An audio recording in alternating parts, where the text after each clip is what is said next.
coming to you live from Alola's Battle Royale Dome, it's the one, the only PUCL Battlecast.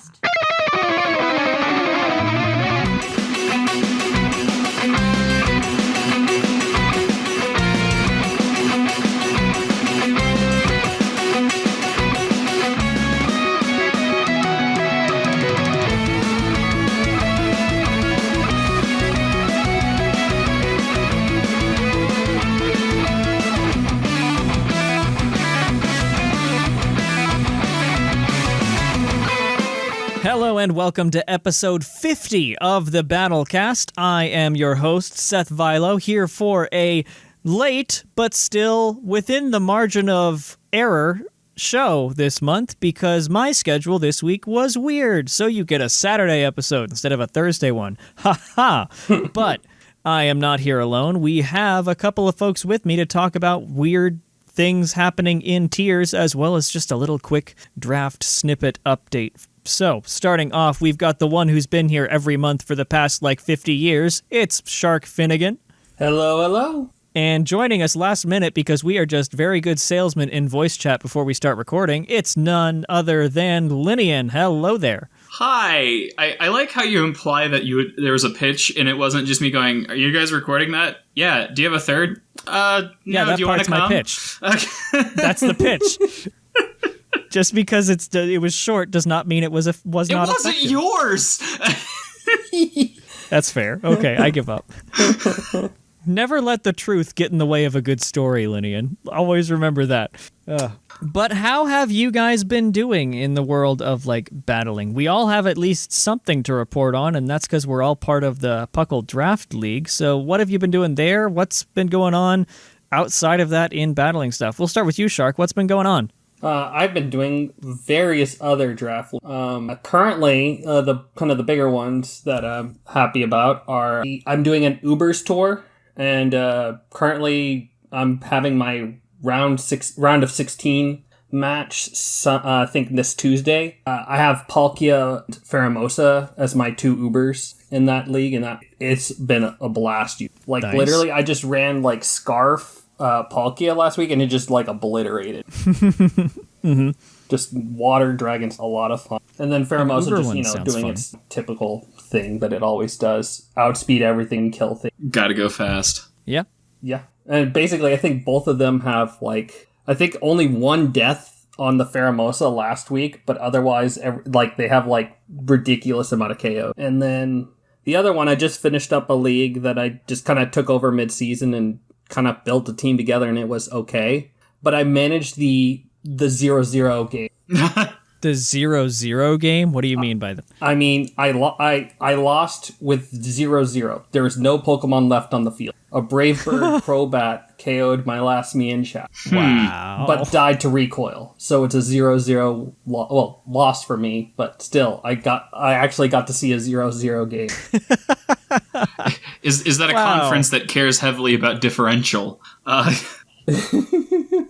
many Focus Blasts did you miss, though? In that match, I did not have that. That one was I actually ran because it was the last week, and it was and I was facing a Primarina.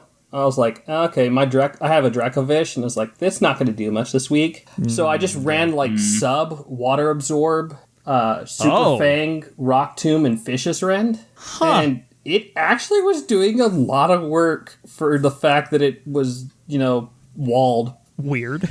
It just kept wearing things down pretty well, which was kind of fun. How interesting. Yeah. I want to object, but I can't. Right? Yeah. I switched on a Primarina Skull to get some health back, and I just basically stalled a lot of roosts off a Buzzwall, so... Oh wow, that's hilarious! Yeah. Actually, it didn't get the KOs, but at least it did a job just wearing the game down and just stalling for a lot of time. Mm-hmm. Just getting some incidental chip on everything. I'm its stats are pretty rounded. It can do that. This Buzzwall was some bulky, I don't know what, but Ice Punch didn't break a sub, and I think only Ice Punch Earthquake was the only way that broke subs. from this Buzzwole. I'm like, okay. I was just max HP, lot of speed, because I outsped the turn 1 was just beautiful because I outsped Mew. I set up sub and it did Will-O-Wisp. I'm like, perfect. And I was like, I was protected. That's awesome. That is the funniest fight ever. Yeah, and just slowly chip things down. Like Pyukumuku did its kind of walling thing as well. Just like he was a rest talk Primarina, which was pretty solid, and then just like he still was able to like hold his own. And like in the end, I just couldn't wear down the Crobat enough that it was in range, and it was just down to like if I picked a different moves or just like did like just a tiny little bit of different play, I probably won that game. Instead, if I played better, I would have had it. I mean, it was an 89 turn game, so yeah. Oh boy. Yeah. So those have been kind of the big things this week outside of Piddle. Those are some big things, if you ask me. How about you, Lynian? What have you been up to? I've just been playing through my PDL matches as I've been finishing up some other big life things. My team is interesting, we'll say. My average attack stat, and I don't mean attacking stat, I mean attack stat, is 117. Wow. Yes, this team is redonkulous. Actually, no, that's slightly outdated. That's with Florges. When I replace it with the change that went through, it's actually 119 as Mimikyu slightly increases it again. Yeah. Lynian sent me his draft plan, and he was basically never sniped except to near the very end with his fairy. Yep. And then I got it back before week 2. Bananas. Absolutely bananas. And I mean, it's not like he has, like, just physical, like, all physical attackers. Like, like, I've got Starmie, I've got, Azelf can be run that way, I've got Blacephalon, that's scary. Type-Null's got Evens. Null? Yeah.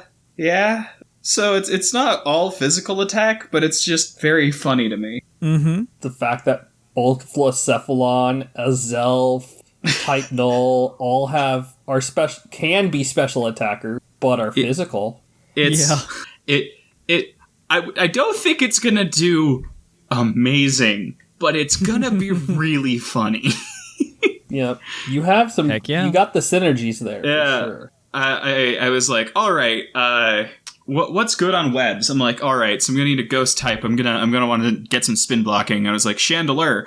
Yeah, that sounds really good. And then Shamu goes, or you could grab Blacephalon. And I went, I could. So that was how I arrived at Blacephalon, by going, Chandelure, but more? Yeah. Scarier. Chandelure. Yeah. Blacephalon is so much fun. I want a Chandelure that I don't feel safe sleeping around. Yeah. Just waiting for the week where you run Scarfer, Specs, lead, Blacephalon, mind blown, just until it dies. 3 times. That's all you need. You do the EVs right. Yep. 3 times if you do it right. Mm-hmm. You get the KOs. Beast Boost. God. Blacephalon's hilarious. Like, your team is terrifying because you've got, like, 2 things with Beast Boost, right? Yeah, because I also have Kartana. Yeah. So the game is basically wear things down until either Mega Gallade, Blacephalon, or Kartana can punch through, and if it looks like it's a week where someone's going to stall me out, instead just bring Dragonite and click Dragon Dance until everything is dead. Yeah. Man, pretty much. I hate your team. And everything else that has utility can punch as well, which is scary. Mm-hmm. I do enjoy looking over at the, like, hey, so, you know, what have you got for options? And it's like, oh, Stealth Rock, 2 rockers, no other hazards. Who needs hazards? My best, Says the hypocrite. My best defogger is Kartana. Freaking Galvantula, like, I have that on my Uber's tour team, and it's just surprisingly like, okay, let me see, what do I bring? Okay, 97% accurate Thunder is pretty good. Yeah. Makes up for the low special attack. It's an electric type with no ground weakness as well. And it That's has pretty grass good. coverage, which is huge. Energy Ball, Giga Drain. Yeah, it's like, oh, your Quagsire that you picked as your one ground type? Sure, I'll have Energy Ball in the back. Or I'll have Giga Drain and just get some health back because, why not? Yeah. And just so, it does its thing. A quadruped spider weirds me. It's a quadruped. See, the thing is, if you look at it, Galvantula has the quadruped, but then it has the other two, things in front. Yeah. So Galvantula is basically a Drider without the human torso, because it's got the centaur arms and then the quadruped legs. I hate that a lot, actually. So Galvantula is just a compressed centaur. Ugh. What? Take that quote. Quote of the episode. Oh my goodness. Well, I've been pretty much the same, just doing my PDL match, planning at the absolute last second because otherwise I'll think about it too much and talk my way out of a brilliant plan. That's usually how it goes. Yeah. I this last match I was up against Coil, and I made one version of the team on Sunday, the beginning of the week. We were scheduled to fight that Saturday, almost a week later, and by the time the Saturday match rolled around, completely dismantled a whole bunch of the team. Completely redid everything. Didn't resemble its former self at all. I had much earlier in the week helped Coil, so Seth and I usually do some prep together, so he kept sending me stuff. He's just like, don't tell anyone. I'm like, I won't say anything, but I also can't help. He's like, it's fine.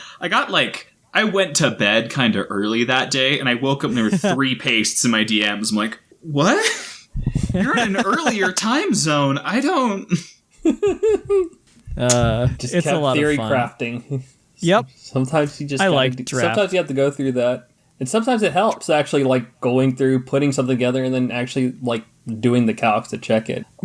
Or coming back later and saying, no, this is stupid. What do you even do for this team? Yeah, I realized one of my matches last week, I prepped, I was like, okay, I'm facing a Mega Mewtwo Y. I was like, okay, well, you know what? None of my team doesn't really like Mega Mewtwo Y. I'll just throw AV Palkia, that'll be fine, and then I'll run Scarf Zarude. Sure, that makes sense in theory. I start running calcs. Psystrike. Just bypasses Assault Vest. So I'm like, you know what? Let's go AV Monkey. Never mind. I literally swapped Scarf Palkia AV Monkey instead of Scarf Monkey, and it was well worth it. Mm-hmm. You only lost it was only 1-0 instead of 6-0. pretty. Well, I won 1-0 instead of losing 6-0 potentially to that Mewtwo. Yeah. There are definitely some some drafts of the team where I realized later that walking in would be a 6v5 and have to take off that Pokemon to make it an actual even fight. But anyway, I think that's a good place to kind of stop with the little intro bit. We've kind of talked about how our weeks have gone. Let's get into what the heck happened with the tier shifts that happen every 3 months. So we will be right back with tier time. It's tier time. And we are back. It's tier time because, like I said before the cut, it's been 3 months since the last one. So things are officially in other tiers, which always has a pretty sizable effect on how the tiers are, how the tiers land. This is kind of our topic today because since it happens every 3 months, normally it has a big ripple. But with draft happening, we can kind of mix it up a little bit. But we'll hit these tiers. First off, we've got the Ubers tier, which who cares? I mean, nothing. Exactly. There's nothing new. There's no such thing as new things in Ubers unless the home thing drops someday. Yeah, which Palkia will be good. Yeah, very, very good. Yeah. But even looking in the forums for any kind of hint of a change, a lot of the posts that are the most recent posts are from March 22nd, which at this point is almost a month ago. So, yeah. And OU has wept, for there are no Mons left to conquer. Yeah, there's maybe one, but we'll get to that in a minute. Mm-hmm. But yeah, that's just kind of how it happens, because, we've had the official Scarlet Violet announcement, so... Yeah, the time is nigh. Everything's shutting down now, slowly and surely. A lot of these generational forum projects that have been going on are shutting down, such as the community team building competition, the Pokemon matchmaking thread, and the community created team project. We're just kind of with this limbo unless home shows up and is able to we're able to actually play them on Showdown. I cannot wait for it to be announced 3 days after Scarlet and Violet come out. Right? Ugh. And then it won't still be Scarlet Violet compatible. It'll be like we still have to wait 3 months. Yeah, so you can use them on Gen 8 battling. Gen 8 OU and Ubers gets the change, but you can't use it in Gen 9 yet. But you're too busy playing with the Gen 9 monster to even care about that. Yeah, no, exactly. Just let me use Hisui and Goodra, please. Let an Amoris get superpower, please. No. For the love of God. I don't know why you don't want all of the stuff coming in, Seth. I nothing about our conversation about Landorus, Amoris, Weavile, and Sneasler on the same team. But my entire life, I hate everything. Like all of my least favorite things. Seth was describing, he's like, this would counter that. I'm like, nope. And then I add these two. He's like, no, you break everything. Yeah, really, you do. It's hideous. But, we've been speculating about this kind of thing for a long time. I'm hoping it happens. We'll see if it happens. At this point, with Gen 9 dropped, I'm getting less and less confident. We're on a timer, folks, and that's just kind of what happens when generations happen. You expect these tier time updates to probably be a lot shorter because, people will play less, people will innovate less at the end of a generation now that the new one's coming. That's just how it goes. So taking the break from the grind exactly to be ready for the big grind when Gen 9 drops. Exactly. So with that, we'll hop on to just go in an order here. We've got OU next, and Landorus Therian's only at 49% usage. So, I mean, who uses that thing anymore? It's old news.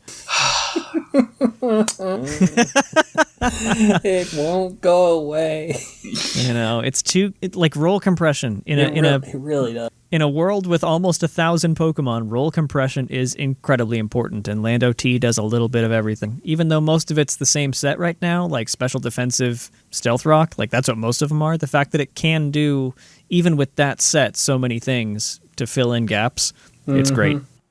Can we just have a holiday where it goes away for 24 hours? Yeah, we call it the pre-home meta. No, I have a feeling that after PLA went, you know what they need? You know what Ancient Sinnoh needs? The genies. Yeah, I just think it's going to be in all of them. We're going to get new genies every time. It's like Meowth. Yeah, perfect. They could actually. They could. Oh they gosh! could. Oh no! I see the line. I see how it makes sense in this region. No. Oh no! Oh no! I see it though. We won't get a break from Lando T like we did for Swish. I hate whatever is in your head. Whatever it is. Yeah, windmills. What? Windmills need wind. Genie. No! I hate it. I will fight a windmill. I will fight a windmill to stop this from happening. I think you do. Jeez. I think we have to. Let's move on to the genie killer, because that's the only thing that's even remotely having a kind of thought about potentially suspect action in OU at the moment, based on the survey that came out. Those come out every month or so, every random amount of time. Weavile is the only thing that's really on kind of the radar at the moment as something that might need action, which is, makes sense with Ice being as awesome a offensive type as it is, with Knockoff being a free huge damage move, with Triple Axle, Ice Shard, all of that together.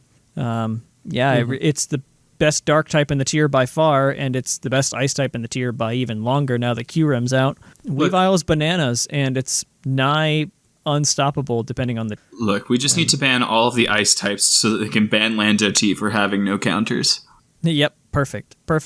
But yeah, I faced one today that was paired up with a future sight user, which just ruined my day, because my typical go-to Weavile counter is Buzzwole. And that was a big bummer.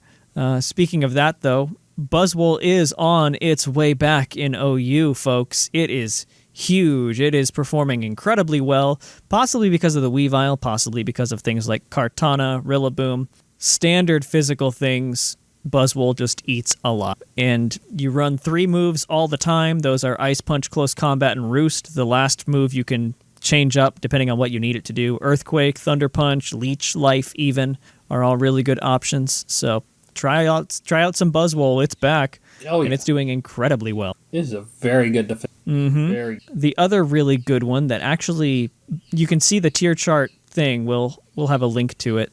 Or, I mean, you can also just go to the Smogon thing. They post in socials. But one Pokemon that rose from RU all the way up to OU is Volcanion, which kind of, as far as like tier shifts go, kind of came out of nowhere, if you ask me. Yeah. But people have discovered the Specs Volcanion set in Rain, which, if Rain is up, will two-shot a Blissey with Steam Eruption. It is incredibly violent. Ooh. So if you want something to just blow up an opponent's team, do Rain, do Specs Volcanion, and do kind of a regular team from that point, because it's very good at cracking things open.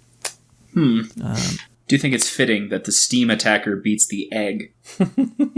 Yeah. Got to get it nice and boiled. I mean, that's what it is. Soft-boiled. Not soft at all.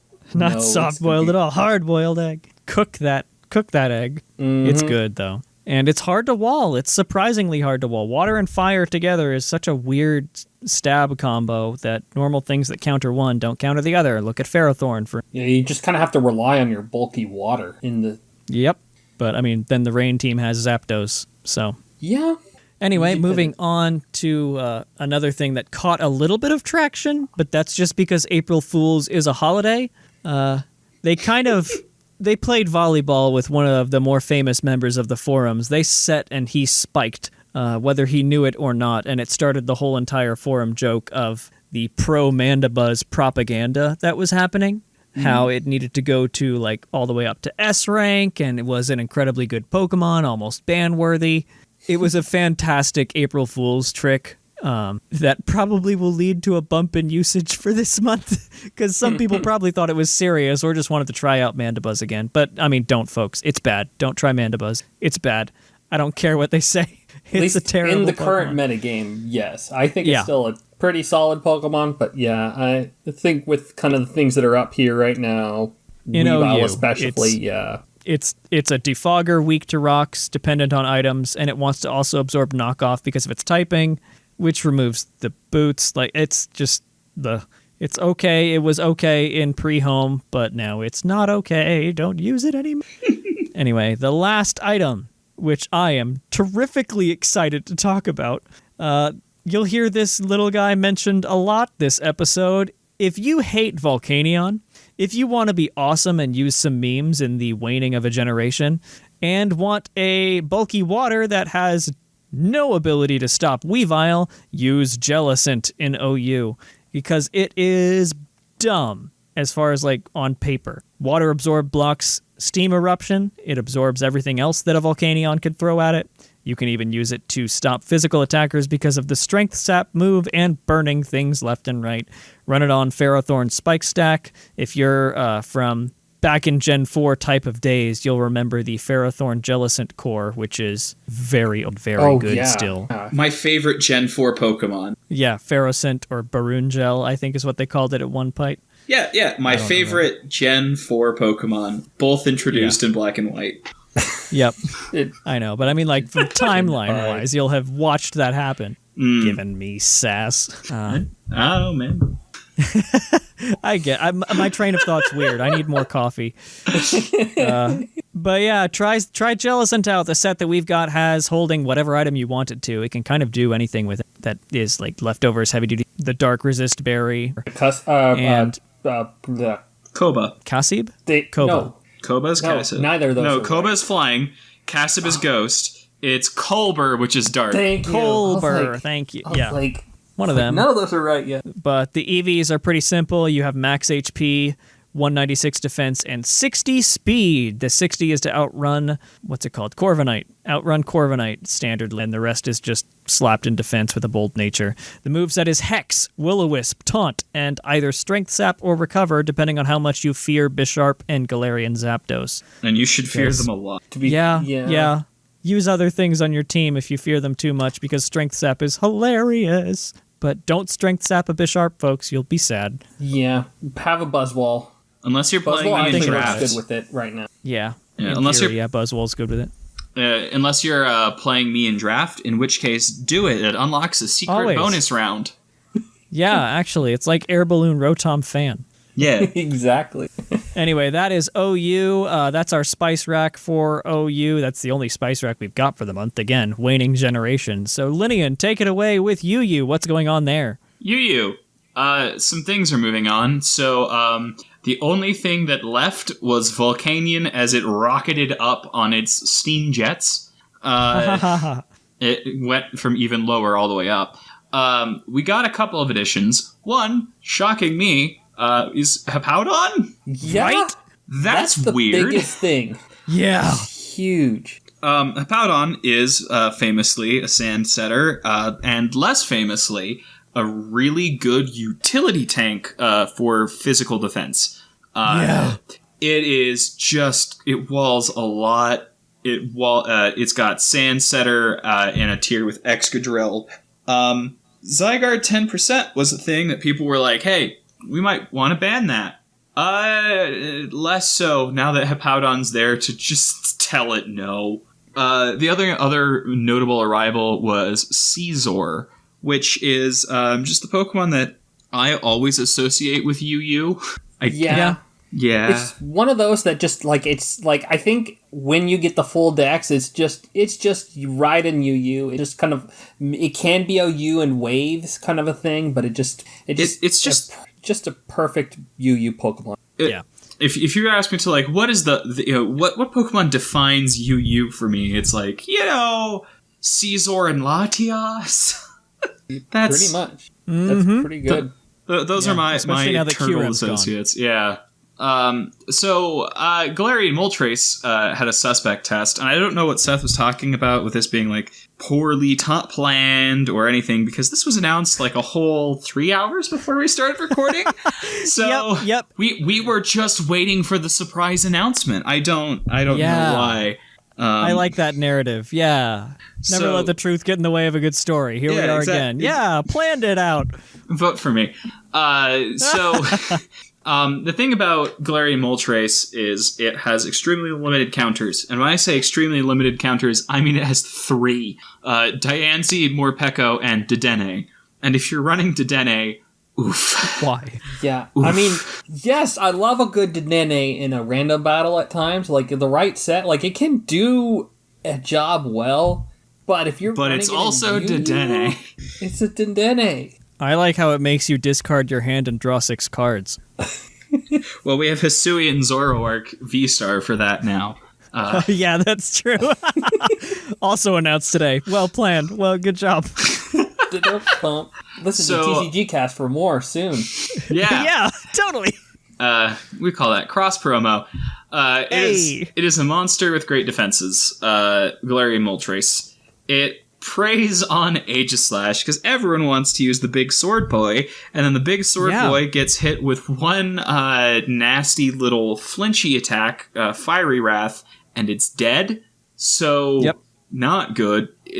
Ghost doesn't work well, and if you didn't know, Moltres has fairly high attack stats, but Galarian Moltres switched them over to the defensive stats, which worked out fantastically for something with Berserk. Oh yeah. So it's I survive and kill you better. If this thing had a roost, it would be OU. Oh yeah, 100%. Mandibuzz would not even be joked at being S tier in OU. Gmult because this already would be. Yeah, if this thing got roost, it would be terrifying. You could use it to reset your Berserk as well. Not good. Very bad. Oh yeah. Just some of the sets you can pull off with reading on, just the fact weakness policy Gmult is very strong thanks to his. I used that in draft with Seth last year. Yes, we did. It was amazing. It worked very well. Yeah. Didn't we 6-0 a team with it one time? We didn't 6-0 because we lost something getting it set up, but we did completely sweep. Yes. It 6-0'd. It got 6 kills on, I believe it was HDM last year, when a Thunderfang, when he was it's gonna sub, and then we did not. We agility'd, and he triggered Weakness Policy and Berserk. Weakness and Berserk, yep. So we were +3, +2. And then we just kept clicking Fiery Wrath until everything was gone. That was nuts. Yeah, I know, it just does a lot of work. I've seen it do a lot of work when it goes policy. The other weird set that I saw, apparently, because Chansey is still, like, in this tier, that you can just nasty plot rest Moltres, just to be able to probably shrug off the toxic setup in front of a Chansey. I've seen Rest Talk be really popular, too. I don't know if that one had Sleep Talk with it.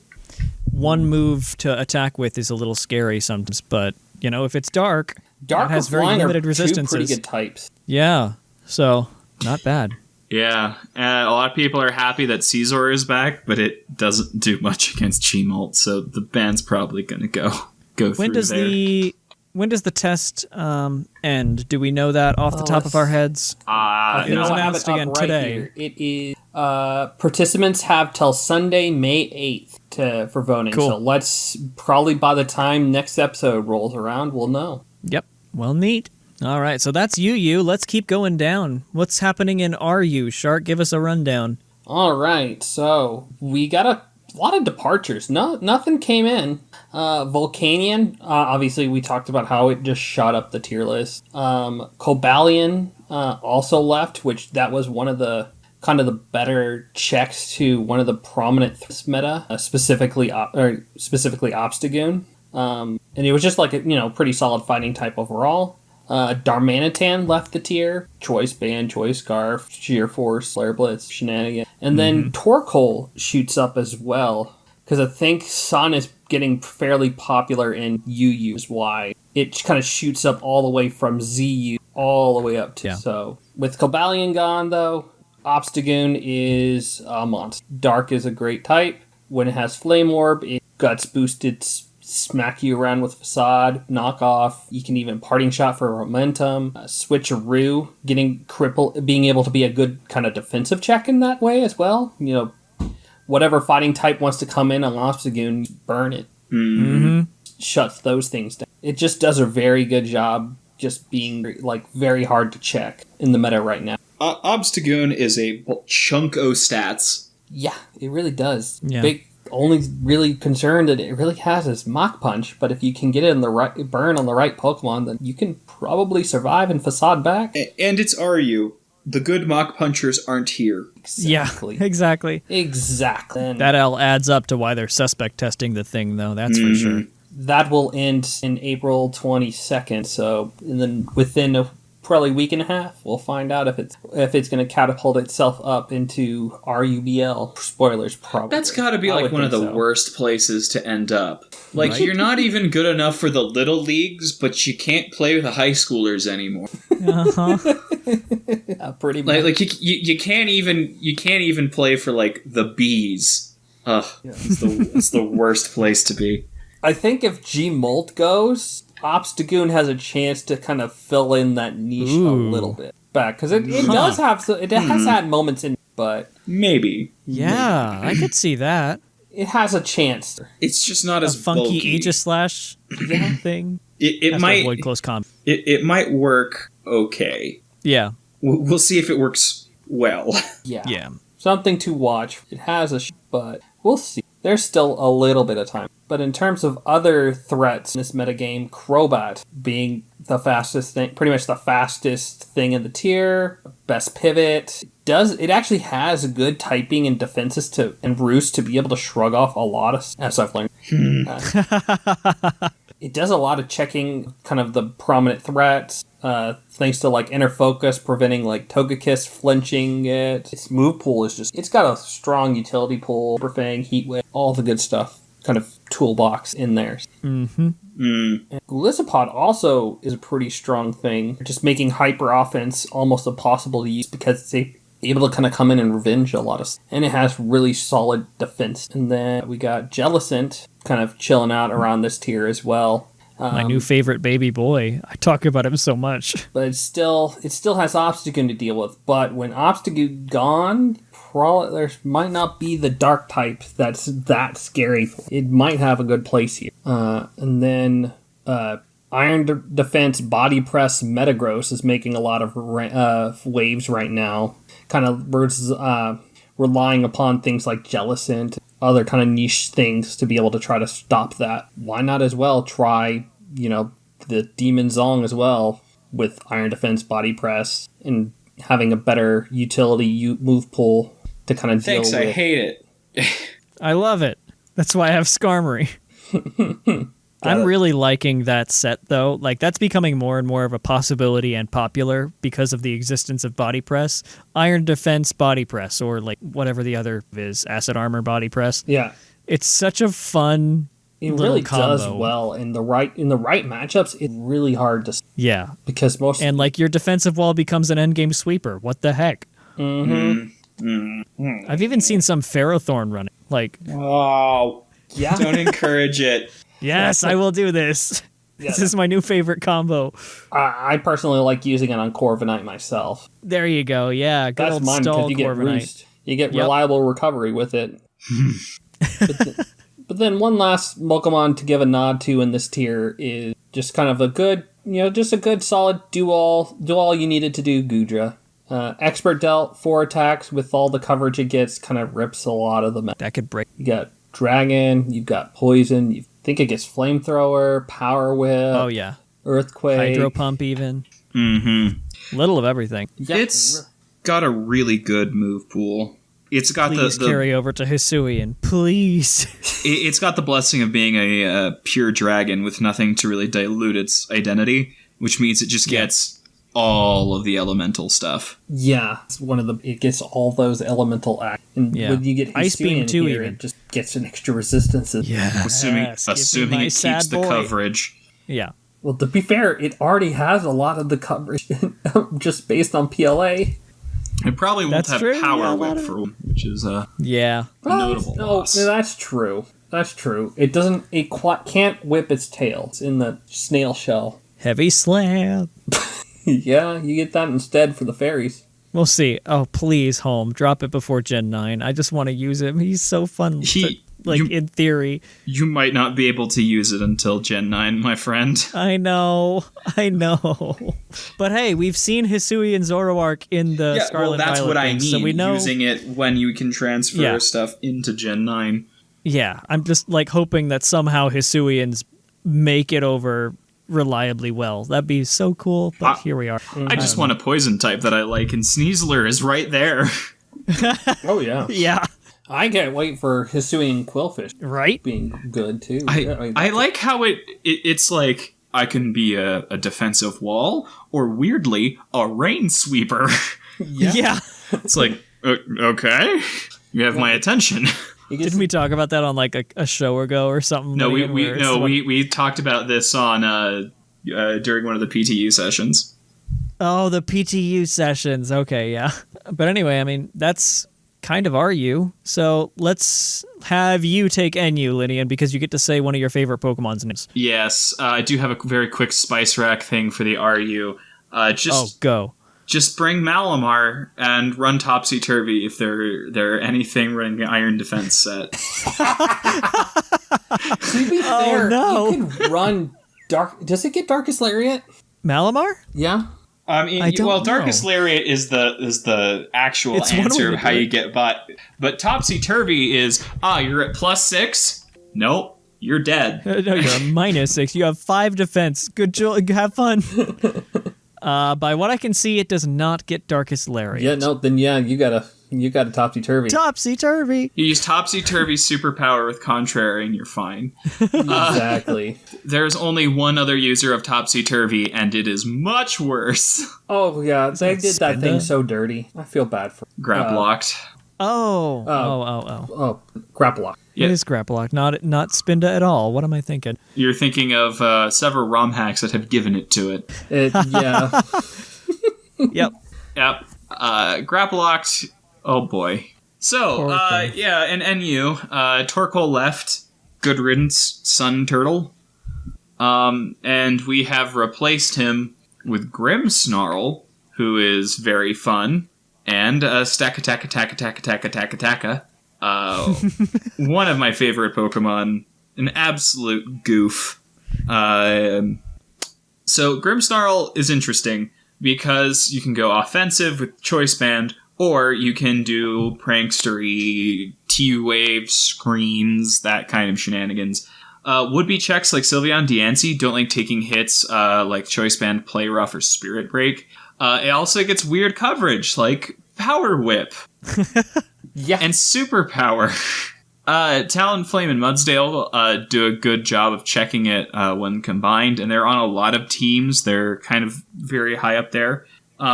However, combine it with Silvally Ground and Indeedee, it makes for a pretty lethal 3-mon offensive. I believe that's supposed to say lethal. So those 3 can clean up with Expanding Force, cracking anything that's not super specially defensive, and Grimmsnarl being able to wail on things physically, and Silvally able to just be a very strong ground type. Stakataka is hampered by Mudsdale being as common as it is in a metaphor for Shark Finnegan preventing me from living my best life.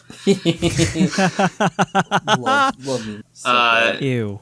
It's a very common thing, and that makes it very difficult for Stakataka to do its thing offensively. Defensively, however, Stakataka, I can't believe I'm saying this, has a really good type. Yep. For RU, I should clarify. For RU, where a lot of normal and flyings get banished. Being a steel that is weak to water and neutral to grass means that you're missing out on some pretty important resists, though, so you might need another steel type. Not ideal. Other than those 2, whip out powerful grass and water types, folks. It's almost summer, and they're very strong here. Virizion improves the Stakataka drop, and it's just kind of a pain in general. Fun fact, running it special with Aura Sphere is a thing as of this generation. Mm-hmm. Yikes. Think I it didn't gets realize called it mine, got too. that. Yep. And Air Slash, which covers up some of its weaknesses. Yep. Alolan Executor has coverage for days and decent kill power. Even Eldegoss can be fun. It has spins. It has cleric-y stuff. It has seeds and substitutes. It's got all sorts of fun things. And Regenerator. It just doesn't have attacking stats. or attacking coverage. Yeah. Let's just say when the Unite team heard they only had to give it 3 moves, they went, yeah, that's about all it's got. Yep. Yeah. Yeah. Jellicent you can use because, Seth just loves having us sell Jellicent to everyone. It's so weird. Like, every single tier has some kind of blurb about Jellicent and how good it is there. It's not my fault. I had nothing to do with this. Yeah, you just chose Sure. to put them all in. Utility Starmie is hilarious. So it's got Rapid Spin, it's got pretty good bulk, actually, and an anti-Silvally measure.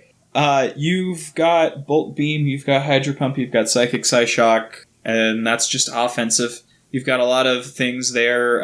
It gets Flip Turn, I believe. Oh, yeah. Gets momentum, too. Can even teleport if you want slow momentum. Yeah, all sorts of fun. No Spice Rack for this. But, Seth, why don't you tell us where all the Stinky Mons go? Sure thing. And funny enough, there's a real stinky one down here now. We are moving on to PU, and their ban of Espeon took place. They completed the suspect test as of that I think had just been on the tail end last Battlecast. Espeon did result in a ban, so that is gone. Also, this is where the Torkoal came from, so that is gone too because it rose all the way to UU. But 2 things arrived. One of them is Comfey, and the other one is the aforementioned stinky mon of them all. Garbodor is now back down in PU. No suspect test going on right now, but let's get into how these 2 arrivals shake things up. Comfey is pretty fun. Again, one that Lynian and I have fondness for because it was on our draft team when we did it together. It's a great utility mon. It's great for revenging because of triage, giving it +3 priority to things like that. And most importantly for this tier, it is a defogger. It can do hazard removal. So this tier has another one of those because they are very few and far between down here, oddly enough. You can also run Calm Mind on it. New fairies are pretty much always welcome down here at this level of the tiers. Fun fact, if you want to do something fun with Comfey, give it Trick Room. It's still fast in Triage. Yep. That's fun, actually. Yeah, because it's priority. Yeah. That's cool. Yeah. Yep. Yeah, no, I used it on a team Melmel draft. Huh. How funky. Trick Room. Comfey Melmetal. U-turn. Whoever would have thought of that? I know, right? Yeah. Definitely not the Corviknights Radiant, best team of the entire planet. Yeah. Merch available. Merch is available. I have tons of it because I have no self-control. No, that's not the only reason you don't have I know. self-control. Oh. Anyway, moving on to the next mon. Garbodor is a kind of nightmare down here because you remember how I mentioned that they don't have a whole lot in PU for hazard removal? Well, Garbodor sets 2 of them. So, yuck. It can set toxic spikes and regular old spikes too. So it can do a lot of work down here. And poison is a surprisingly good typing as far as resistances are concerned. And it can even heal itself up with Pain Split. So give Garbodor a little try down here. You'll probably have some fun with it. If you like Hazard Stack like I do and have a special seat reserved for you in the bad place, then Garbodor's something worth trying. Oh, yeah. So they have surveys. I mentioned the one that happened in OU. They have them in pretty much all the tiers. And there was one that took place down here in PU recently. And in that survey, they ask about things that, hey, what do you think of these select Pokemon? Are they problematic? We're kind of taking a look at them to see if they might be a problem and might require some kind of tiering action. Those were, and I'll go through them in order, that I found them and that they were mentioned kind of through. The first one that they had a look at was, I swear, I'm not making this up. I'm not trying to promote any kind of pro-jellyfish propaganda here, but Jellicent Pro-Pringles was looked at. propaganda. Keep the Pro-Pringles. Pro-Pringles propaganda. And actually, up until this point, we've been talking about Jellicent as a defensive wall. Down in PU, it is quite the opposite. It is a Specs Water Spout attacker. It's used down here for its offensive capabilities, not so much the defensive. It has a lot of problems. It has a lot of good parts, but a lot of problems. It's powerful, but still, it's only got base 85 special attack, so it can only be as powerful as that can let it. Water Spout is also weird because of the HP requirement. You want to run boots, but you can't because you need the specs, so you can whittle yourself down real easily. It's got low power points. There's a lot of flaws with Jellicent. It's also kind of slow, but yeah, but that's PU. Something they're looking at. Everything's kind of slow. Mm-hmm. Exactly. Even the most potent offensive threat on the list, which is the next one, is kind of slow, and that is regular old Gallade. And Lynian, you can probably attest to this, but that thing is absolutely bananas, isn't it? So the thing about Gallade is it has the largest move pool of any Pokemon that doesn't cheat, meaning not Mew or Smeargle. Yeah. So coverage, it has coverage. Oh, yeah. It has a lot of coverage. Yeah. One of the most powerful and evil things is Triple Axle, too, which they gave it for some reason. It's because Curlia gets it. And Curlia is a ballerina. Oh, because it's a dancer. So they gave it Triple Axle. Makes sense for Curlia gets it. Gallade not as much, but you know what? We take it. It just gives it a little better than Ice Punch if he could have run. Mm-hmm. Yeah. I'm just waiting for this thing to get, Dragon Dance at some point. Right? I could see it. Don't forget, it gets even more moves. Victory Dance. It gets access recover? Yeah, I think it gets recover I think so, yeah. It'll couple actually get stupid recover, things. which makes it a good special tank. Yeah. So yeah, not Gardevoir. Wow,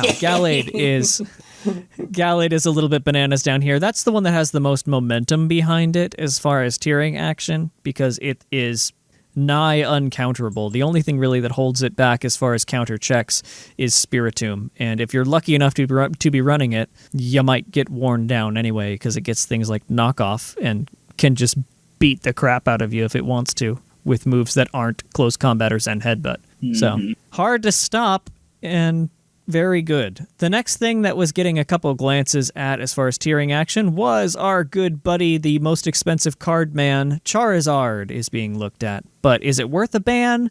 Probably not, if you're asking good old me, and that's partly because our friend Torkoal left the tier, so there's no longer any solar power behind. It's also completely hard stopped by Gigalith, because even if it has Solar Beam for whatever, takes away whatever sun it might have. Without Torkoal, and maybe I don't know where Ninetales is, but without a Sunsetter of some sort, it just rips it away, makes Solar Beam last longer, takes nothing from its moves, except maybe Scorching Sand. Even then, has the special defense to deal with it and throw rocks at it. So, not as much of a problem anymore with the tier.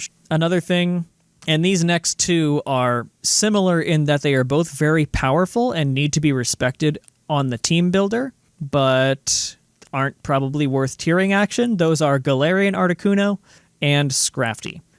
Of those two, Articuno is kind of the scarier one because Scrafty just got a brand new arch nemesis in Comfey. So it doesn't care how many Dragon Dances that thing's had, it will drain and kiss you at +3 priority and delete Scrafty from the face of the earth. Yeah. So it's still nice and good to Pokemon Scrafty. Intimidate and just, kind of its stats. I think typically it's run with Moxie down here, but yeah, it is all defensive. of its abilities are good.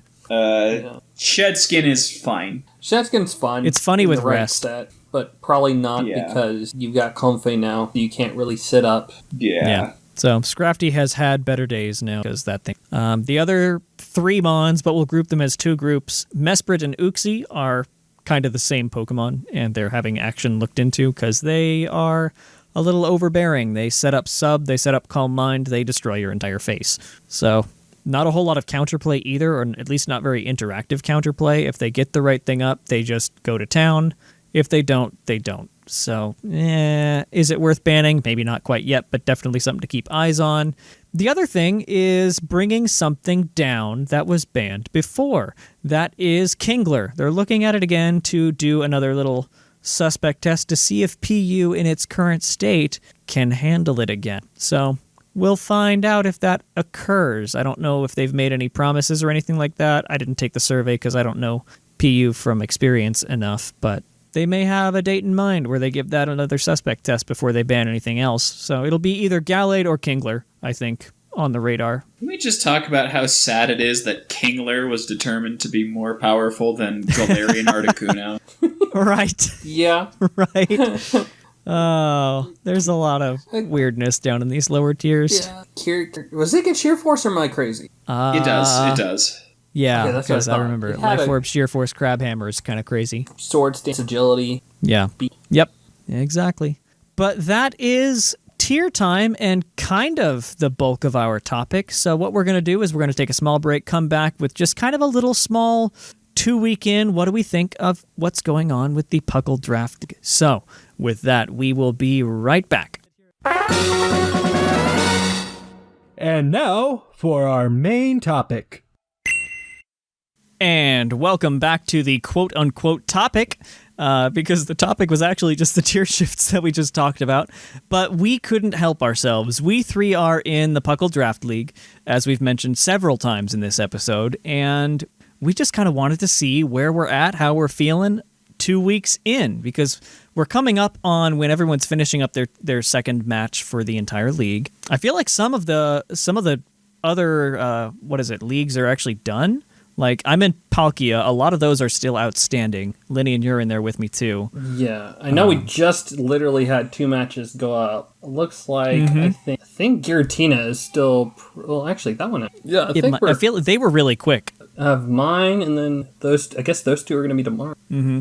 But, I mean, yeah, we just kind of wanted to get a temperature. I have officially, between segments, used my last free agent trade. Yes. What's a free agent? For those of you who go look into the draft channel, and you'll see that he dropped his Tentacruel for a mystery Pokemon. Since you guys are actually listening to the show, yeah, it's Jellicent. It's the one I've squeed about the most this entire episode. So, I mean, I saw it was available, and I couldn't not, at this point. And it still works fine on this team. He does lose Toxic Spikes, but he gets Jellicent. Yeah. And it literally doesn't... None of the major flaws, you don't lose out on anything except Toxic Spikes. Exactly, but you get strength and hazard removal, but whatever. Strength Sap, one of my favorite moves. I love Strength Sap. But, I think it rounds out my team nicely. It's a good special defensive. It's a water absorber. I'm excited to use it starting on, week 4? Because I can't use it next week, because it's just been traded. Oh, no, you get to use it next week. You can use it next week. You just can't use it this week. Yeah, you can use it week 3. Week 3? Yeah. Oh, okay, cool. Yeah, okay, I can use it next fight then. Ooh. Yeah, that's why we part of the things this season we nixed that grace period. No, you get to use it right away. Okay. When is this coming out again? Tomorrow. Midnight.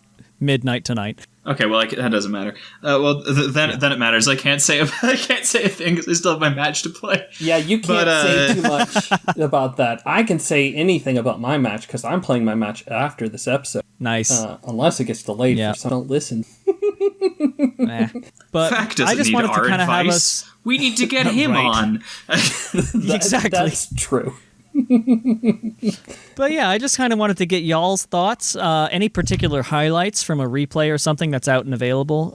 We'll act like, I guess, we're in the spoilers chat at this point. So if y'all are really waiting the entire week to see matches, skip to the end, folks, because we're just going to kind of talk about any match that has taken place that we can see at this point. Anything's fair game. Yep, it is, 8:40 Eastern Time. The last two matches played were Stressin' Out versus Elekid and Mo versus Murray. And they happened literally as we're recording this show. We haven't actually got a chance to look at them unless we click in on the And side. so I can go ahead and start off with one highlight, which I feel tremendously embarrassed about. It was my match with Whimsicott, and Where a 1 point Mon beat an 18. where a 1 point Mon beat an 18 or whatever. Yeah, Kangaskhan is so bulky, especially. And it was It really is. I've had to face it before, and AV Kangaskhan did a lot of work again. Yeah, and I think that's what hers was too. Yeah. If you're trying to kill Spectrier. Exactly. And had I not dropped Dark Pulse at the last, within 10 minutes of starting the fight, I thought to myself, I don't need this. I don't need Dark Pulse on the horse. It can, by the time it's out, everything resistant or immune to Ghost is gone. I am a fool. Yeah, no, it was a mistake. I am a fool. Because if you bring you kind of have, Spectrier forces you to bring a check, and you have to kind of preserve that check for as long as, is there. Exactly. If you don't... Coil did a great job doing that. Yeah. But... yeah, he kept his Zera Aura to the very end, and that thing outspeeds and one-shots with knockoff. Mm-hmm. But Scarf Flygon outspeeds Zera Aura, haha. But yeah, he did a really good job preserving what needed to check for my horse till the very, very end. Even if horse took a couple knockouts, he forced me to switch it out. Very smart. Like the fight with Whimsicott, the fight with Coil in my match, both of them were incredibly good battles. I have not had a bad battle yet. So I've left feeling satisfied and not like I didn't do any particularly wrong. There were maybe misplays here and there, but I feel good about my team. I feel good about my opponent's teams. Honestly, they were good battles. I didn't feel like I overpowered or anything. They were fun. I've been having a blast so far. Mm-hmm. So my match, the matches have been very clean so far. Yeah. My first match was, I was just playing a little too loose with it. I knew that, in my head, I was like, Mew probably would, if Mew's lead, it might have Dazzling Gleam, but I'll just go hog ham and just go with, keep the scare it off with, potential Scarf Urshifu. No, it Dazzling Gleam and killed the Urshifu right off. And I kind of just did not take advantage of what that Mew was that I could have probably set up and tried to win. Yeah, I ended up being pretty blown out. But I tried. Yep, you do what you can some days. Mm-hmm. Just some kind days of bad foot and just kind of whoops. The less said about my first match, the better. But there have been some really good matches. We had the fantastic match of K-King versus Rotted, for instance, which was very much a drafter's draft match. Had the classic moment of, Jirachi will just get devoured by Lando T, into, it used Calm Mind on the Switch, triggered Adrenaline Orb, and then killed it with Icy Wind. That old thing. Yep. Icy Wind is, not Icy Wind, Adrenaline Orb is an item. I certainly forget that it exists. Oh yeah, it's just very tech, and it's used a lot, only specifically if you're targeting those Intimidate mons. Yeah, kind of all it's really great at doing. So, but hey, sticking on your Bisharp 1 week, have fun. Yeah, boom. Yeah. Well, I think I faced my only Intimidator, and they brought Blaze that week, so they were prepared. They knew. Just wait till just Lando T. Just hope you fight. Someone has a Lando T. You fight. Or trades it to make you. Trades it to make it happen. Exactly. You can't change abilities on Lando T. Yeah.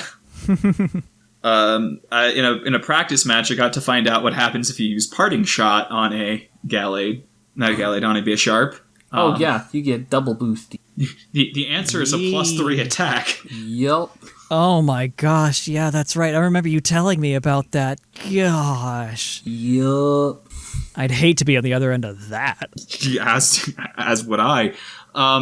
Who did draft Lando T in our division? I don't remember. Because Coil drafted Incarnate. I don't remember who drafted Therian. Trevster drafted. I don't know if I don't think I fight him. He's gonna be my opponent this week. And Q-Rem, and Regieleki, and Celesteal. I hate it. I hate all of it. Oh my gosh. That's the other thing that I want to comment on too. Like, from some of the draft teams that I've seen put together, they've done a really good job. There are no bad rosters.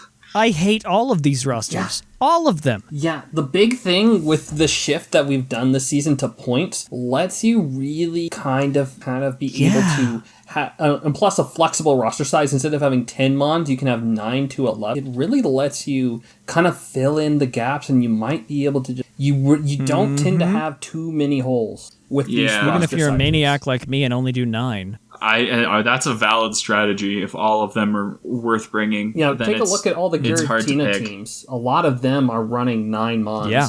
Like what? Look at Puckbud. Puckbud's in, right now he's having a tremendous season. Right now, his Pokemon, Mew, Komao, Togekiss. That's a pretty strong utility right there. Like, you don't know what a lot of them are going to do. And then Incineroar, Swampert, Amoonguss for your Fire, Water, Grass core. And then to top it off, Cobalion, Mega Aerodactyl, and Regieleki. Just to kind of cover those. You've got pretty much all your types covered. You've got your ground, you got your dark, you got your fairy. You hit everything. That's a 9 roster. That's a 9 Pokemon roster, top to bottom, pretty solid, very fast, does everything. We've had some interesting developments as far as trades. They're like, I don't think Seth is the only one who has none remaining. No, that's incorrect. Woohoo. Murray has 1. But most people in Palkia, for instance, have less than full free agents points. The only people who who have full are Stressin, Snag, Wims, Coil, and Trev and Spike. But I think they've also made trades, just not free agent trades. Yeah, and I know I've heard rumors of potential trades here and there as well. Like, there's been some potential. I think there's one team here that has not. I don't think has done much free agency. Is going to totally change their team soon. I think they were looking to mass change the thought. Well, if you need a Tentacruel, it's available. They could. Oh, I don't know if they'll take a Tentacruel with the water type on their team, but it's definitely an option. I could see it work ish. Oh no! Someone in Palkia picked up Halucha, and they've got 2 Tapus. Yeah, that's what I get to play tomorrow. Oh, yuck! Oh, you are on my hit list. Me? For fighting it? No, app for having it. Person. Yep. Yeah. But some of the things I've loved, I'll take a look at. Some of these low tier Pokemon that have done pretty well this season. Even though it's 2 weeks or whatever, it's just it's always fun to see them when they're on the MVP table for however long they stay there. Yeah. Something like Sleeves Pinsir from week 1, just being it. Yeah, no, it did Mole Breaker Earthquake. Oh, I hate it. Against a Rotom. Yeah. Wow. Yeah, no, it cleaned up that game. That's good. It cleaned up 3-0. It's always interesting because there are some teams, like you look at, I'll use mine for example. I will never have anything at the top of the MVP board just because it's not because I don't have things that'll get kills. It's because I have too many things that will split it out. Yeah. The best MVPs are people who have teams not generally built to kill, but with 1 or 2 terrifying offensive threats. So watch out for bulky people who also have 1 attacker. They'll be on the top of the MVP board. Like me. Yeah, I could see Seth Seth's Spectre ending the season near the top. That is my entire team build. Yeah.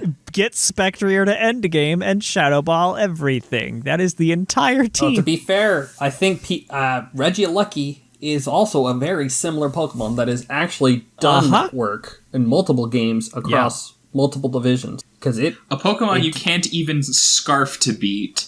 Yeah. God.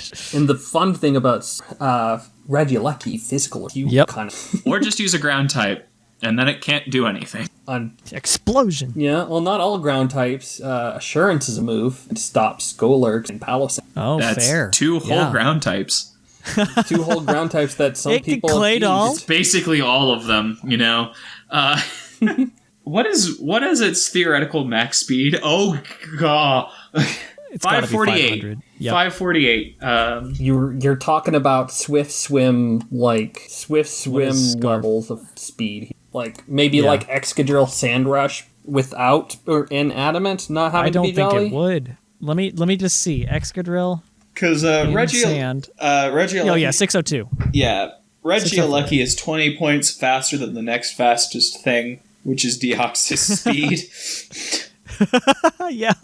What's the fastest Scarfer that could... Oh, gosh. At Max and Jolly, let's just throw on Flygon. 100. 492. Nope. Let's throw on Latias. 525. Nope. Let's throw on, I don't know, 115. Starmie. 541. Getting close.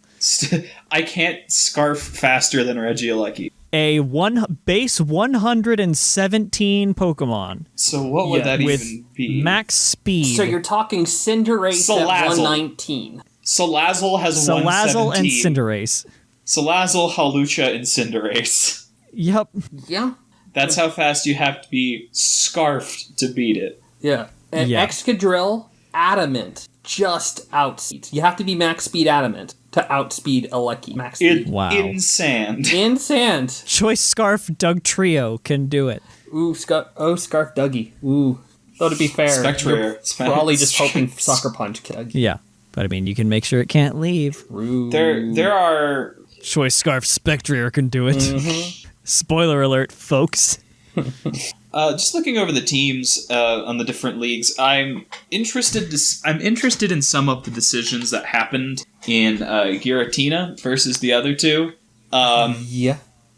A high tendency to smaller rosters, I think, will probably be something people wish they hadn't quite done by the end of it. Maybe. I think they'll want some flexibility. I am probably wrong, but hey, that's my conjecture.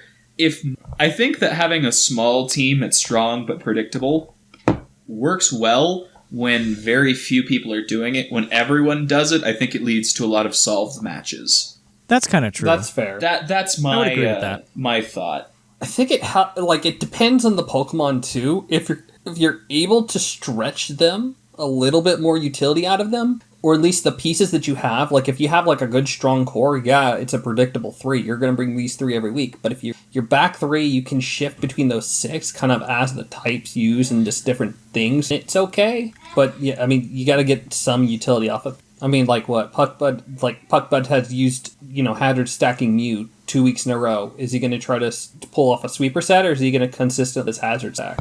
If it's able to push and make you prep everything, then it's going to be much more with a 9-man roster than, it's going to always be Hazard Stack Mew, now it can prep again. I was the unfortunate one to not know what the... Yep. So I didn't know how he was going to use it.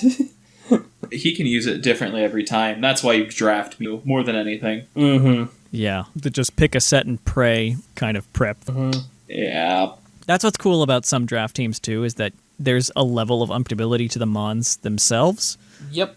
Like the Mew. Like, even things like Necrozma. My Tyranitar, for instance. You don't know if I'm going bulky like I usually do, or randomly pull out Dragon Dance because it gets that move. Oh, yeah, Dragon Dance. Or a lot of fun. Choice Scarf specially attacking Flygon was one of the MVPs of my last game because Boom Burst is a stupid move. And, there's things like that you don't expect. And that's one thing I love about draft is that it's not the bog standard SMOU or SSOU Smogon matches. It's it's innovation time. Thunder Ferrothorn is here and here to stay. So, yeah.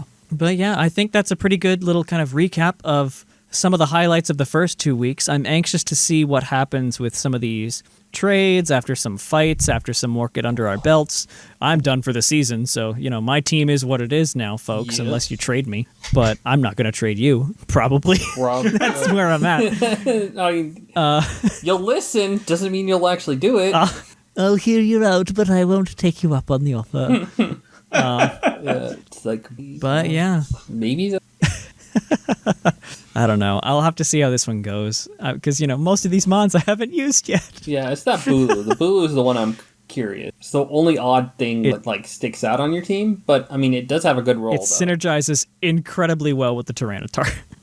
T-Tar even gets high horsepower. Uh-huh. Yeah. Most everything does, except for, I think Flygon. Flygon has, nothing for physical move. But, yeah, that's when I go special offensive and go Boom Burst. Yeah, it has those Boom little Burst, subtle Scorching synergies, Sands. So. Yep. But anyway, that is, I think, where we'll go ahead and call this episode of the Battlecast. So now it's time for all the blurbs that we get to do.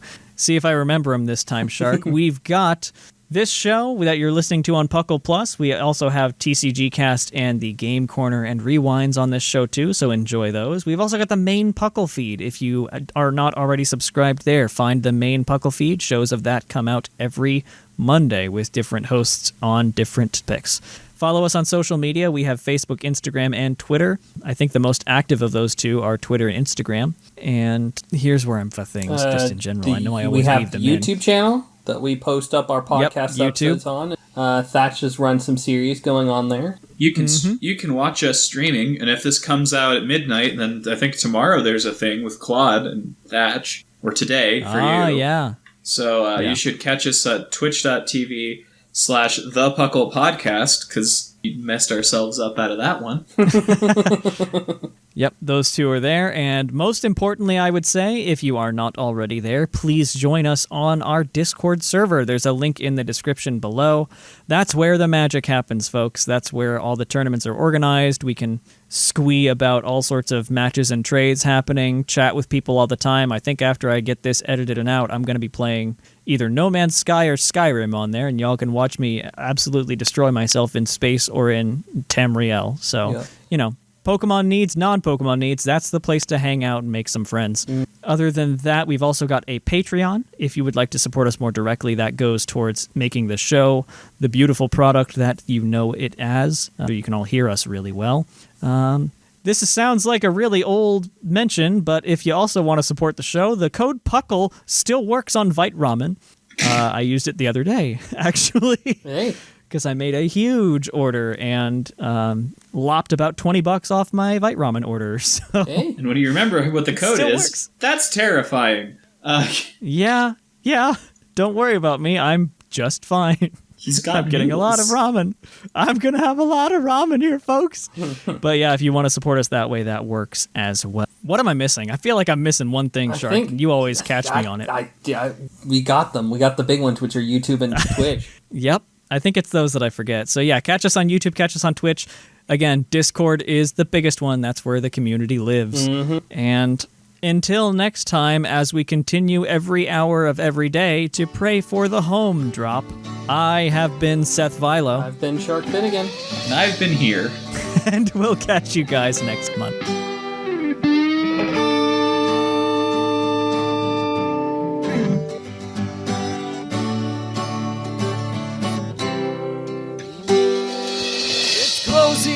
Time in Lavender Town, time to say our goodbyes.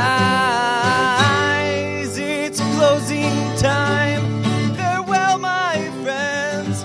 I'll catch you on the flip side.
Oh my god, you know what I could do? I could, in theory, swap out Tentacruel for Jellicent. Oh, it was in your draft team. Oh god, you have. My draft team, I think you have to now. Oh yeah. Oh my god. Honestly, Seth. What? Do it now. Do it right now. Do it right now. And just say, if anyone asked it, we just say, listen to Battlecast. Shark, look at my team. Is Jellicent a better fit than Tentacruel? Yes. I feel like it is. Let's see here. Rosters. Let's look. Your team needs more ghost weakness. Do it. Oh, true. Okay, hold on. Okay. I mean... Okay. To be fair, you have a Tyranitar that eats... No, I know. He actually can afford it. Tyranitar that eats Okay, One you thing have a it can't poison do is type. You have a poison type. You don't need the Tentacruel. Exactly. You do lose exactly. toxic I only spikes. Seth, that's the thing. Toxic spikes, and you wanted to do heck. Well, I can just do that with, like, between the Slowking and just Jellicent spreading Wisp. I can do that myself. Yeah, you have... I mean, if you're fine... Oh, that is your last reagent transaction, isn't it? Ooh. It is. Okay. Yes, it is. I think it's funny. Do it. Speed tier. You do. Come on, Seth. Oh, you have don't be a coward. You have Flygon in the speed tier. You're fine. You don't need it there. Yeah. And don't be a coward. But don't be a coward. I think there's no reason not to do it because I mean your go. I typically bring Spectrier forces in normals and forces in. Oh no! Darks. I can hit more things that like to come in on ghosts. Oh no! You have T-Tar and you have Buzzwole. Yeah. I think those, and you have Clefable. I think you can handle anything that the two of them are weak. You can bring them the same week and not be scared. I always like bringing Slowking and Buzzwole because that pair is hilarious, and it just overlaps so much with Tentacruel that even in theory on it. Yeah, I think Jellicent is funnier because of this episode. So what you need to do, Seth, is just post. I would like to trade Tentacruel for the Pokemon most often mentioned on Battlecast. Have Shark approve the trade, and then like if you want to know what it is, you better listen to Battlecast this week. Yeah, change it to like some unknown or something on your battle sheet. Who knows what it is? Literally putting I have it set up right now. I have you trading Tentacruel for unknown right now, just on the sheet until I need to change it. Until tomorrow afternoon. Jellicent is. I think it is. Yeah, verify. Jellicent verify is for me. 9. Yep, cool. 9. Both the jellyfish are in the same tier. Yep. Are we ready to do the topic? Oh yeah. I'm typing this out real fast. I'm prepared. I'm ready. I'm ready to hit the approve button for you. Let me make sure this is good for you, Shark. I said we are dropping Tentacruel and adding the Pokemon I squeed about the most in episode 50 of the Battlecast, which was recorded with you. Yep. Listen to find out. Palkia transactions, location. Okay, post it. Boom. Banned for some.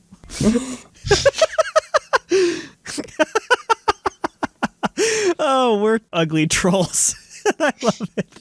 Approved. Water question mark. Official available 12 Eastern. Oh my god, this is the stupidest thing. Okay. The hint is that you would have 0 points remaining. It's on the Battlecast. And it's a water type. And it's. I was looking for a jellyfish icon. Oh my god. Okay.